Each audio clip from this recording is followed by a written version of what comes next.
Seguinte, galera. Lula, Lula. Primeiro, o vídeo aqui agora é sobre o Lula. Lula tem uma declaração a respeito de Netanyahu, aquele velho merda lá de Israel. Ele tá correto de cima a baixo. Mas agora a gente vai ver um pouco do chorume da mídia tradicional. E na sua tela agora. Olha só o nome do vídeo. Lula não pedir desculpas é uma estratégia, diz especialista em relação à fala sobre Israel. Nem deu tempo do maluco se respirar. Tá ligeiro. Vamos lá. Agora nos últimos dias, e principalmente eu vou colocar aqui como ponto de partida da conversa a fala de Lula em relação ao conflito no Oriente Médio. Ocorreu uma movimentação de um embaixador do Brasil lá em Tel Aviv, em Israel, Frederico Meyer. Ele deve embarcar hoje de volta para o país depois de ser convocado pelo presidente Lula. A gente já explicou agora há pouco. Mais uma coisa acertada dele. Mas a gente vai falar depois disso quando já tiver falado a fala do. Já soltado a fala do Lula e ver um pouquinho a opinião possivelmente bem merda da CNN. Com o Pedro Duran, a importância, né? O que significa essa movimentação diplomática? Essa permanência de Meyer no país vai depender do agravamento dessa crise com Israel. Então, para a gente poder compreender toda essa situação, a gente conversa agora com o professor de Relações Internacionais da Universidade Federal Fluminense e também pesquisador de Harvard, o Vitélio Brustolin. Professor, obrigada, pela gentileza de estar com a gente. Bom dia, Elisa. Bom dia a todos. É um prazer conversar com vocês. Professor, partindo assim bem do princípio, fazendo uma pergunta de aluna para a gente esclarecer para todo mundo, qual que é a importância dessa função embaixador? E para a partir disso a gente compreender o tamanho do movimento diplomático, né? Quando a gente vê um embaixador sendo chamado ao Brasil, o embaixador é o responsável pela conexão de um país com o outro?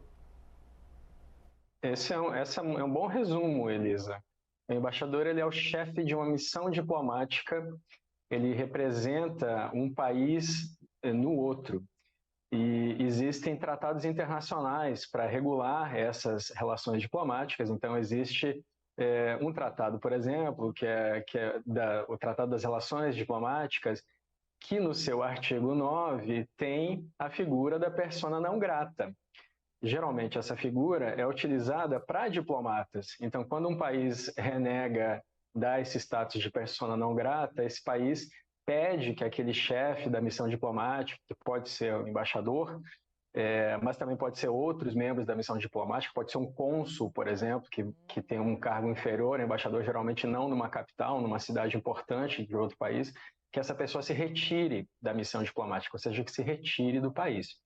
E aí, só para fechar esse ponto, Elisa, eu ouvia você há pouco falando da chamada, né, do nosso embaixador, do Frederico Meyer, para consulta. Uhum. Pois é, então, existem 3 níveis nessas relações. O primeiro nível é quando o embaixador é chamado para reprimenda. Então, neste ano, né, o embaixador de Israel no Brasil ele foi chamado 4. Rádio CBN tava nojenta aqui em Mato Grosso hoje cedo. Meu Deus. Eu não, imagino esse tanto de. Vou ver uns. Vou evitar comentários. Já começou no. Nossa, o embaixador serve para selar a boa relação entre os países. E o Lula tirou o embaixador de lá. Vai estar 4 vezes explicando, hein? para reprimenda. O Daniel Zonshine, o que é uma coisa, não só neste ano, desde o início do ano passado, na verdade, né? Então, 4 vezes é bastante coisa. Na sequência, o segundo estágio é chamar de volta para o país de origem o embaixador, que é o que o Brasil fez agora com o Frederico Meyer. O terceiro estágio, Elisa, já é o rompimento das relações diplomáticas. Então, veja, só tem 3 fases nessa tradição da diplomacia, e nós estamos na segunda, nesse momento, que é chamar o nosso embaixador para consulta, Elisa. E isso, chamar para consulta, é um movimento que diz respeito ao embaixador em si, ou o mais importante disso tudo é a mensagem que o Brasil quer criar para Israel? Quais seriam as diferenças, professor? Geralmente é a mensagem, né? Chamar para consultas significa que você já está no segundo estágio e que o próximo é o rompimento das relações diplomáticas, mas nesse caso interessa muito o que aconteceu com o Frederico Meyer, porque o fato dele ter sido levado para o Museu do Holocausto em Israel, ele recebeu uma aula, né? Eles deram uma aula pública para ele sobre o Holocausto e em hebraico, né? Que é um idioma que ele não domina. Então, é como se eles estivessem passando a seguinte mensagem: tudo que você vai ouvir aqui, você vai levar para o seu chefe de Estado. Então, o que a gente está te dizendo sobre o Holocausto é para ser transmitido para o presidente Lula. Essa é a mensagem. Tanto é que o Frederico Meyer, ele só ouviu, ele ficou lá, ele acenava com a cabeça. A gente vê pela Com a ótica deles, que se for do Israel. Mano, ah, sabe quando a gente pensa bem, comentário, melhor não fazer? Deram uma aula pra ele, porém num idioma que ele não fala. É, pelas imagens. Ele tentou ser cordial, ele ouviu bastante, ele não tinha autoridade para fazer mais nada, e agora ele vai transmitir isso para o Palácio do Planalto e para o Itamaraty. Então, Elisa, nesse caso, além do gesto de convocar o embaixador de volta, ainda tem a situação de como ele foi tratado lá, e isso já foi, inclusive, motivo de queixa do Itamaraty em relação à diplomacia israelense, Elisa. Pois é, teve toda essa discussão, né, professor? É importante o senhor lembrar, porque foi praticamente encurralado ali naquela situação e exposto nessa diplomacia brasileira exposta para todo mundo, tinha imprensa também presente e ficou uma situação bastante constrangedora e eu só não tô entendendo porque lá no começo ela falou, vamos iniciar aqui da declaração do Lula. Eu pensei, tá bom, ela vai botar o vídeo do Lula pra gente ver, depois eles vão comentar. Mas não, ela jogou pro especialista. Aí eu já, sabe, não tô entendendo por que ela fez isso. Ela falou uma coisa e fez outra. delicada. Dúvida. Isso afeta em que, por exemplo, a continuidade de uma manutenção, de falar-se sobre a paz, por exemplo, no conflito? Isso afeta em que a Mano, ventilou-se sobre políticos de Israel a possibilidade de jogar uma bomba atômica na Palestina para encerrar o conflito. Eu não sei se vocês já viram isso, depois eu posso dar uma olhada. Mas o que eles querem fazer lá é uma absoluta terraplanagem. Solução final, solução final. É a solução final total. Cara, não tem como, não tem como. Vou continuar as aqui. ajudas do Brasil, humanitárias, essa conexão do Brasil também com os palestinos, que grande maioria não tem nada a ver com o conflito que ocorre lá no local, quais são as consequências? Elisa, aparentemente o governo brasileiro tem uma estratégia que é de esperar o Netanyahu cair, porque o Netanyahu já tem pouca base de apoio, ele não tem mais base de apoio suficiente para governar, ele só está governando por causa da guerra, as pesquisas demonstram isso, ele montou um gabinete de guerra com o Benny Gantz, com a oposição só para a guerra. Então, aparentemente, a postura do Brasil nesse momento ok, a mensagem não foi em relação ao povo, não foi em relação ao Estado de Israel, embora genocídio seja um crime de Pagamento ético. Estado, isso é importante ser ressaltado, inclusive a queixa da África do Sul, que o Brasil subscreve, está na Corte Internacional de Justiça, que julga estados, não julga pessoas. Tem uma queixa contra o Netanyahu, apresentada pela Turquia no Tribunal Penal Internacional em novembro, e aí é especificamente contra o Netanyahu. Mas o crime de genocídio, ele é intencional, ele precisa ser intencional, ele não pode ser acidental, e ele é contra estados. Então, é uma distinção importante. Então, aparentemente, existe uma estratégia do governo brasileiro que ok, a popularidade do Netanyahu está baixa, já vinha baixa antes do atentado terrorista do Hamas, em 7 de outubro, ele sofria protestos e 4 acusações criminais, greves, inclusive das Forças Armadas, e vamos esperar que o Netanyahu caia. E aí, para responder a sua pergunta, Elisa, se houver uma queda do Netanyahu, o Brasil poderia se aproximar do próximo primeiro-ministro de Israel, se apresentando novamente como um interlocutor para a paz e dizendo que a queixa foi contra especificamente o Netanyahu. É uma estratégia. Poderia ser outra. O presidente Lula poderia, por exemplo, esclarecer que não se dirigia ao Estado de Israel, ao povo de Israel, que era especificamente ao Netanyahu. Ele poderia dizer isso, inclusive porque isso vem sendo dito pelo Palácio do Planalto, A escolha foi por não recuar e esperar que o Netanyahu caia. É isso que aparenta ser a estratégia brasileira, Elisa. Nós seguimos aqui conversando com o professor Vitélio Brustolin. Professor, é sempre tão importante ouvir quem é gabaritado no assunto para a gente tratar com muita maturidade o que ocorre no Oriente Médio. Dito isso, quero te fazer uma pergunta naquilo que diz respeito a quais são as... Como não é ao povo, os militares são de onde, né? Vem, vem do oceano. as regras de uma guerra. Por quê? 7 de outubro, Hamas faz aquele ataque, uma parada tenebrosa, né? Tirando a vida de todo mundo que encontrava pela frente, neném, gestante, idoso, um horror. Israel, por sua vez, começou a resposta, o que eles chamam de direito de resposta. Qual que é o limite de um direito de resposta, né? Como é que você... O limite já se deu meia hora depois que a resposta começou. Você coloca na balança isso? Ah, você já matou, sei lá, 10 mil pessoas, parou por aí, mas enquanto não houver um acordo... Quem é Que é isso que ela tá falando, mano? Como que eles medem o direito de resposta? Matou 10 mil, tá bom? É isso? Que absurdo que é esse? Eu não tô acreditando que eu escutei isso agora. Tipo, eu tava esperando que ia acontecer alguma coisa, mas desse nível. Ah, gente, foda, né? Cara, acho que o brasileiro tá muito acostumado a não ter guerra com outros países. Aí vem umas doideiras dessas. Pra Israel não tem regra nenhuma. Todos os crimes de guerra possíveis eles gabaritaram. Absurdo. Mano, eu não acredito que eu tô vendo isso. Primeiro que nem era pra ser guerra. Que não é guerra.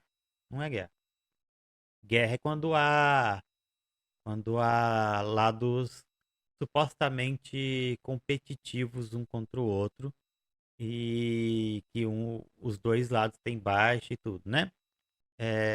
A Palestina não tem exército, nunca teve, tá? Não tem nada. Quem eles estão atacando não é mais Hamas. Aliás, nunca foi Hamas. Nunca foi, né? Não pode ter exército, eles são proibidos de ter. É, Velho, eu não tô tancando isso.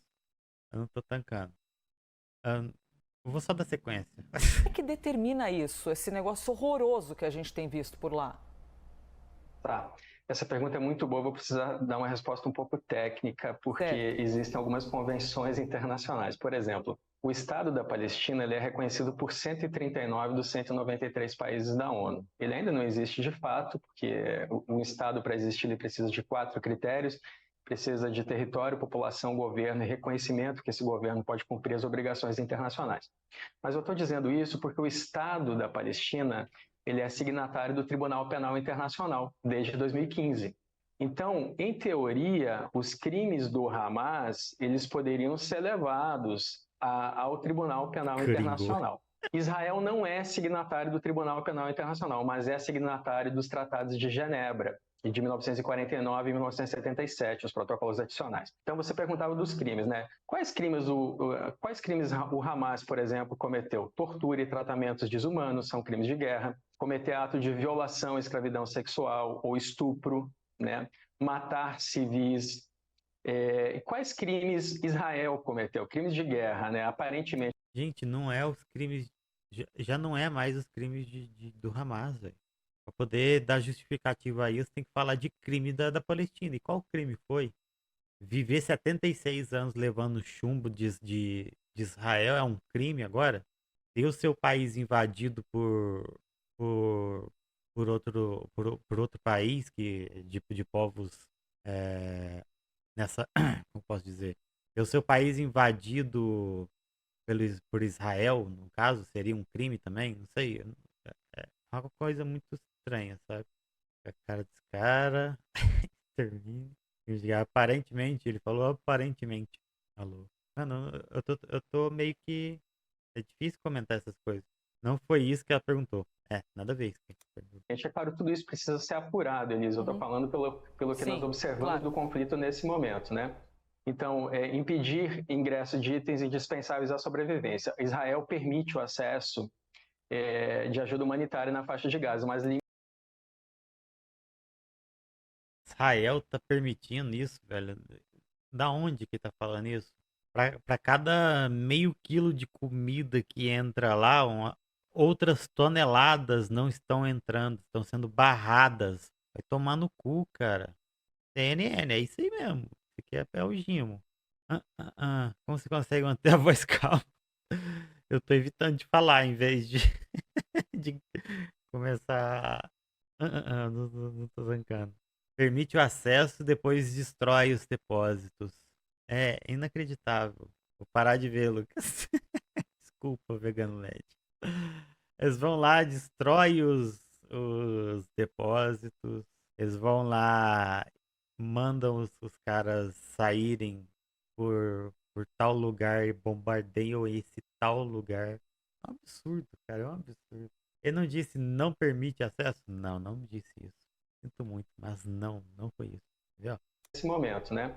Ó, Então, impedir ingresso de itens indispensáveis à sobrevivência. Israel permite o acesso permite. de ajuda humanitária na faixa de Gaza, mas limitado. Então, pode ser questionada essa limitação. Ordenar deslocamentos forçados da população. Israel fez isso, ordenou deslocamentos da população do norte. Ordenou para que eles fossem para o sul e depois eles bombardearam o sul. Olha, gente, vai por esse lado aqui. Vai por esse lado aqui, que esse lado aqui vai estar safe, viu? Vai seguindo reto aqui, ó.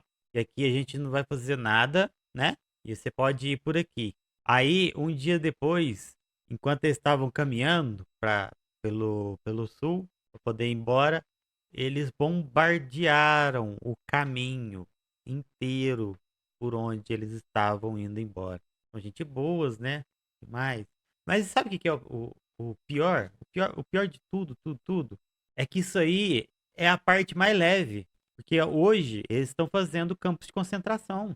Estão fazendo campos de concentração com tortura, com tortura de fome, tortura física, psicológica, deixando pessoas nuas enquanto são ameaçadas por rifles.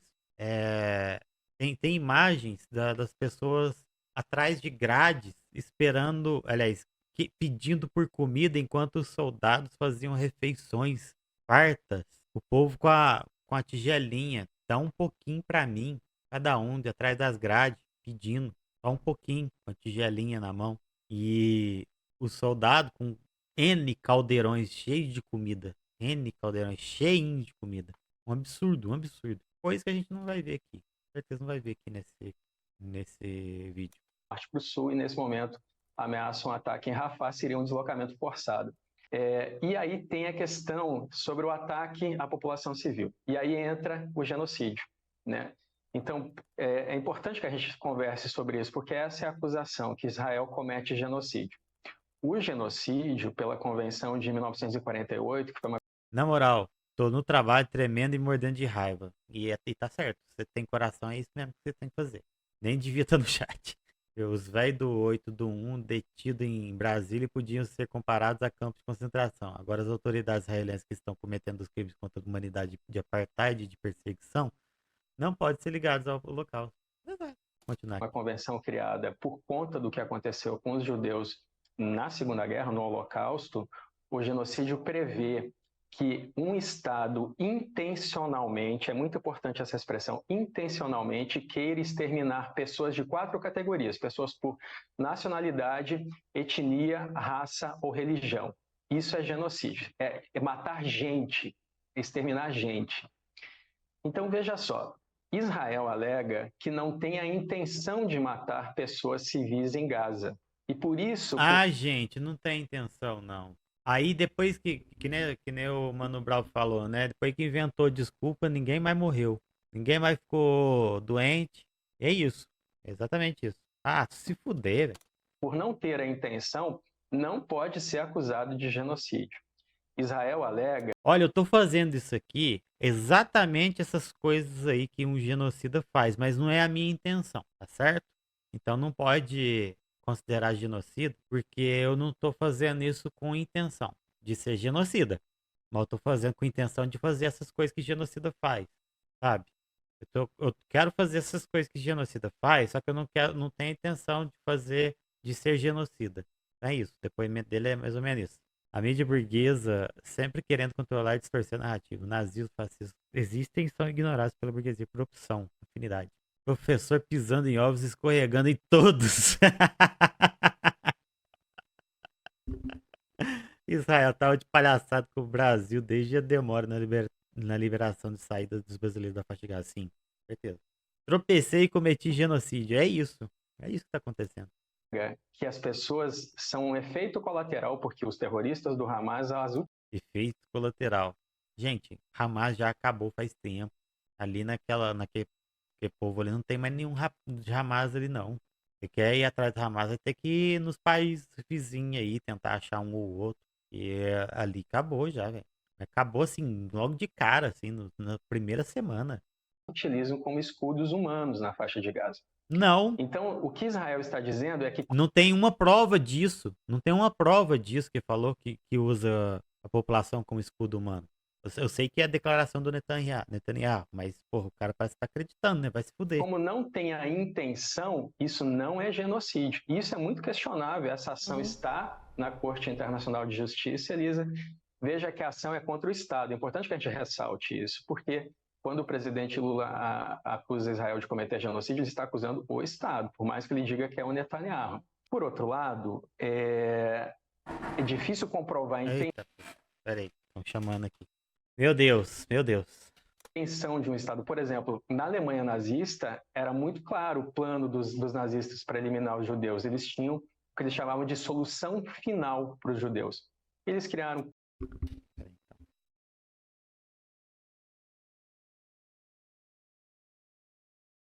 Olha só.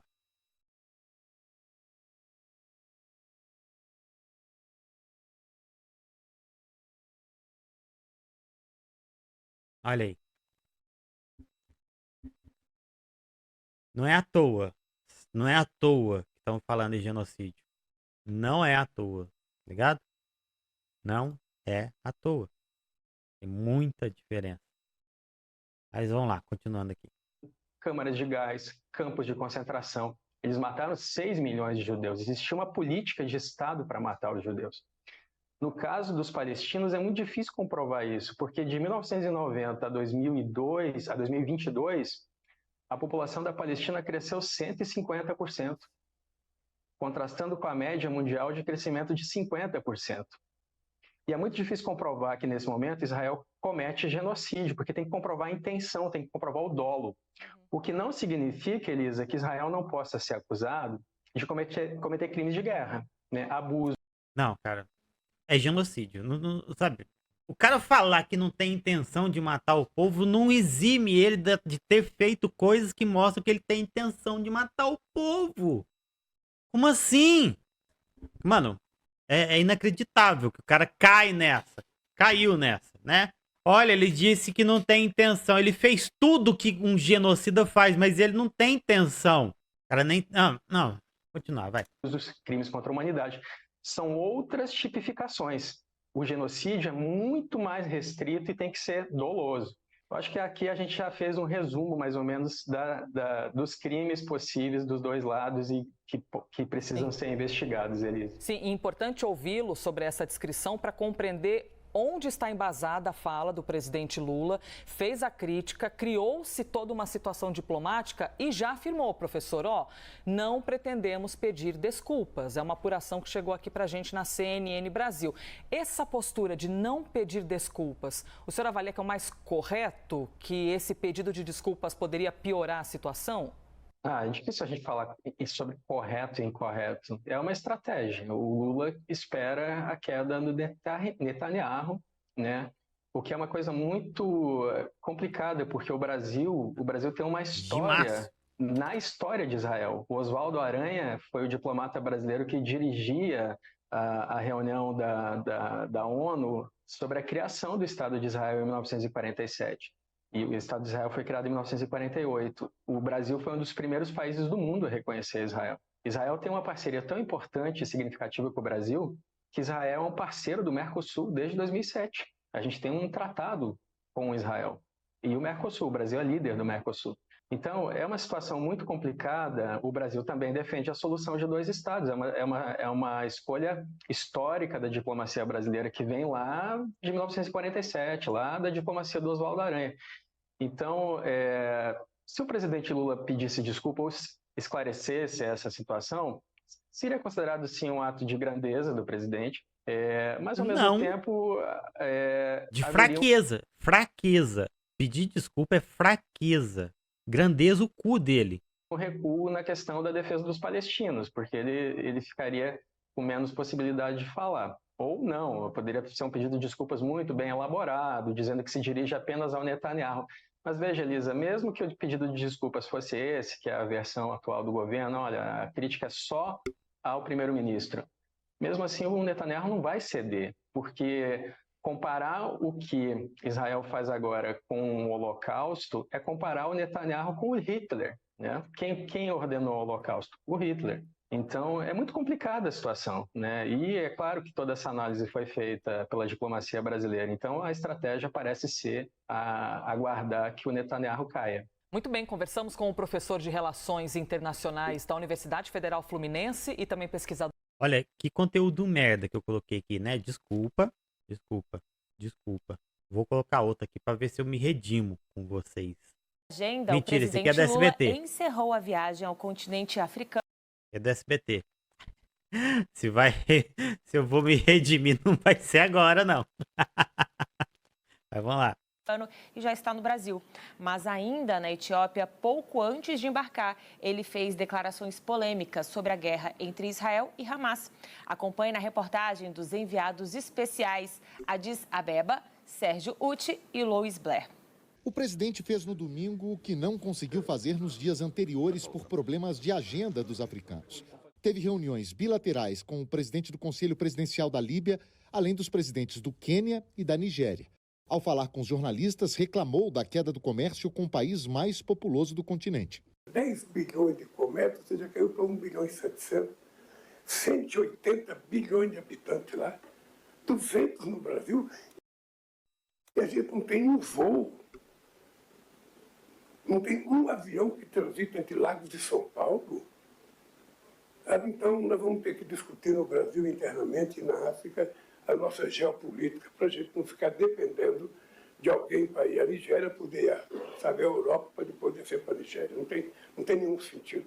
Em Addis Abeba, Lula voltou a falar sobre o potencial do Sul Global, que, segundo o presidente, será a grande novidade do século XXI, e cobrou que a sociedade brasileira dê mais importância ao continente africano.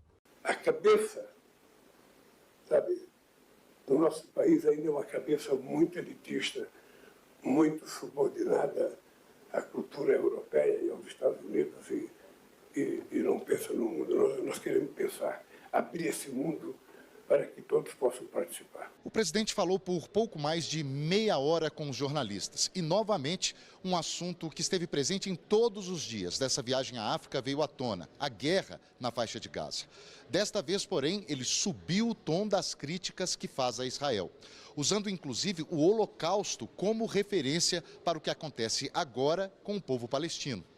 O presidente também foi questionado sobre um assunto que o governo brasileiro tem evitado nos últimos dias: a morte do principal opositor do russo, Vladimir Putin. Os governos do mundo inteiro se solidarizaram com a família de Alexei Navalny, de 47 anos, que morreu na prisão onde estava na Sibéria. Parte da comunidade internacional vê as acusações contra ele como políticas. Ele liderou um movimento anticorrupção no país. O Brasil foi um dos que ficaram em silêncio sobre o assunto. Se a morte está sob suspeita, nós temos que primeiro, fazer uma investigação para saber do que o cidadão morreu. Vão acreditar que os médicos legistas vão dizer o cara morreu disso ou daquilo, para você poder fazer um pré-julgamento. Porque senão você julga agora que foi não sei quem que mandou matar e não foi, e depois você vai pedir desculpas. Para que essa peça de acusar alguém? Sabe quantos anos eu estou esperando o mandante do crime da Marielle? 6. E não estou com pressa de dizer quem foi que matou. Eu quero achar. Quando eu achar, vou dizer, foi fulano de tal. Não quero especulação. O presidente E até o que eu tinha visto, ninguém soltou nenhuma linha sobre nos jornais BR, só ICL. Caralho. Deixa eu ver aqui o que vocês falaram. Como o cara nem treme pra falar isso, viu, né? Nossa, desculpa, deve ser cortar venda de alimento para Israel. Balanço comercial pífio de Israel. Mano, ano passado Israel não importou nem 700 milhões de dólares do Brasil. Nem... Dá bilhão? Dá bilhão? Como diria o Ciro, né? Dá bilhão? Não dá bilhão. Então corta. Não dá bilhão? Corta. Ué. O que o Brasil importa de lá, o que eles exportam, a diferença é zero quase. Terrível Lula, como o Humberto fala. Se a mídia caiu em cima é porque o Lula acertou. Sim. O brasileiro voltou a fazer críticas à atuação das Nações Unidas. É porque do jeito que está hoje, efetivamente a ONU não representa mais as razões pelas quais ela nasceu. Vixe. A ONU não representa mais. O cara falar isso lá no meio da Europa. Ai, cara, o povo fala mal do Lula ainda. Não tem base, o Lula tá um monstro na geopolítica. Ou seja, ela não consegue resolver nenhum problema. E não quis comentar Não consegue resolver nenhum problema. a decisão da Venezuela de expulsar oficiais da Agência da ONU para Direitos Humanos. Mas criticou a decisão dos países que suspenderam a ajuda para a Agência da ONU para Refugiados Palestinos. Foi o momento em que ele mais se exaltou e fez a declaração mais polêmica da viagem. Eu fico imaginando qual é o tamanho da consciência política dessa gente e qual é o tamanho do coração solidário dessa gente que não está vendo que na faixa de Gaza não está acontecendo uma guerra, mas um genocídio. De que não é uma guerra entre soldados e soldados, é uma guerra entre um exército altamente preparado e mulheres e crianças. O que está acontecendo na faixa de Gaza com o povo palestino não existe nenhum outro momento histórico. Aliás, existiu quando Hitler resolveu matar os judeus.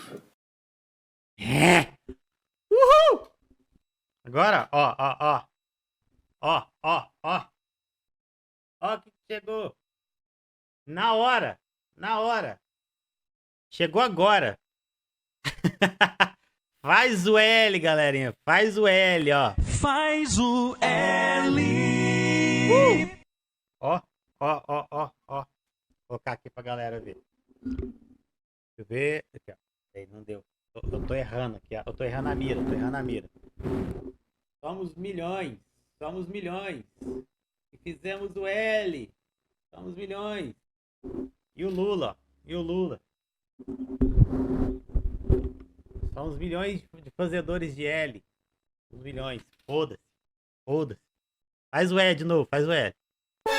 Opa. Faz o L. Quem vai devolver a vida das crianças que morreram sem saber por que estavam morrendo? Isso é pouco para mexer com o senso humanitário dos dirigentes políticos do planeta? E vamos lá. Nenhum país sem ser Israel falou mal da fala do Lula. Nenhum país. Vocês podem procurar no Google aí. Países que repudiaram fala do Lula. Você não vai ter nenhum resultado. Você vai ter político meia boca de um país ou outro e essa cambada de fascista que tem aqui no Brasil. A cambada de fascista que tem aqui no Brasil. É essa galera que vai falar mal do Lula agora. Porque, cara, não tem como você dizer que isso não é um genocídio. Não tem como. E uma crise diplomática foi desencadeada a partir dessa declaração de Lula comparando a ação de Israel em Gaza ao nazismo de Hitler. O primeiro-ministro israelense Benjamin Netanyahu convocou o embaixador brasileiro para uma dura conversa. A fala do presidente também foi condenada pela Confederação Israelita do Brasil. Pera aí. Não. Vamos lá, né? Aqui, ó. Coletivo de judeus publica nota em apoio às falas de Lula sobre massacre em Gaza. Hoje, ó. Dia 20 de fevereiro. Crise diplomática com um país que está sendo genocida não é crise diplomática.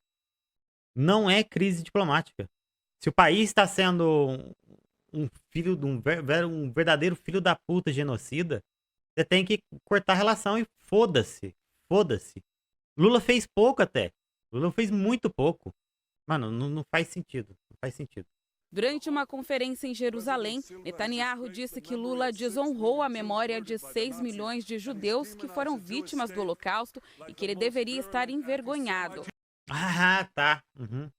Mano, quem tá se sentindo envergonhado agora, quem tá se sentindo desonrado são os próprios judeus que morreram agora no Holocausto, que estão vendo que os descendentes deles estão fazendo a mesma coisa que eles sofreram com pessoas também inocentes. É isso. E agora o Lula. Agora eu não costumo taxar o Lula porque eu entendo um bocado, né? Que o jogo do balcão de negócio da burguesia. Mas agora é obrigação do Lula cortar relações mesmo com Israel. Lula não pode deixar correndo do jeito que tá. Fez a convocação do embaixador e agora ele tem que cortar a relação. E é isso. Para poder se manter firme, não é só a declaração, não. Ele tem que cortar a relação também. E convenhamos, a parceria comercial entre eles não é lá essas coisas que eles tentam fazer parecer, não. He should be ashamed of himself. O governo israelense afirma que Lula cruzou uma linha vermelha e que a convocação do embaixador brasileiro é para uma reprimenda imediata. Enquanto isso, Hamas divulgou um comunicado em que agradece ao Lula pelas declarações feitas na Etiópia. O grupo extremista pede ainda que a Corte Internacional de Justiça leve em consideração Grupo extremista. o que o presidente brasileiro disse. E o ministro da Secretaria de Comunicação do governo Lula, Paulo Pimenta, acusou o ministro da Defesa de Israel de propagar fake news envolvendo o governo brasileiro. Isso porque, numa publicação ali nas redes sociais, o israelense afirmou que Lula apoia o Hamas. Paulo Pimenta reforçou que, desde 7 de outubro, o Brasil sempre condenou os ataques terroristas do Hamas, mas que a comunidade internacional não pode se calar diante do massacre de um povo. Em discurso. É, que coisa legal, né? Que coisa legal. Bonito, né? É isso. Bom, muito obrigado aí quem acompanhou. Curte, comenta, compartilha, segue nós, ativa o sininho. Joinha. Joinha.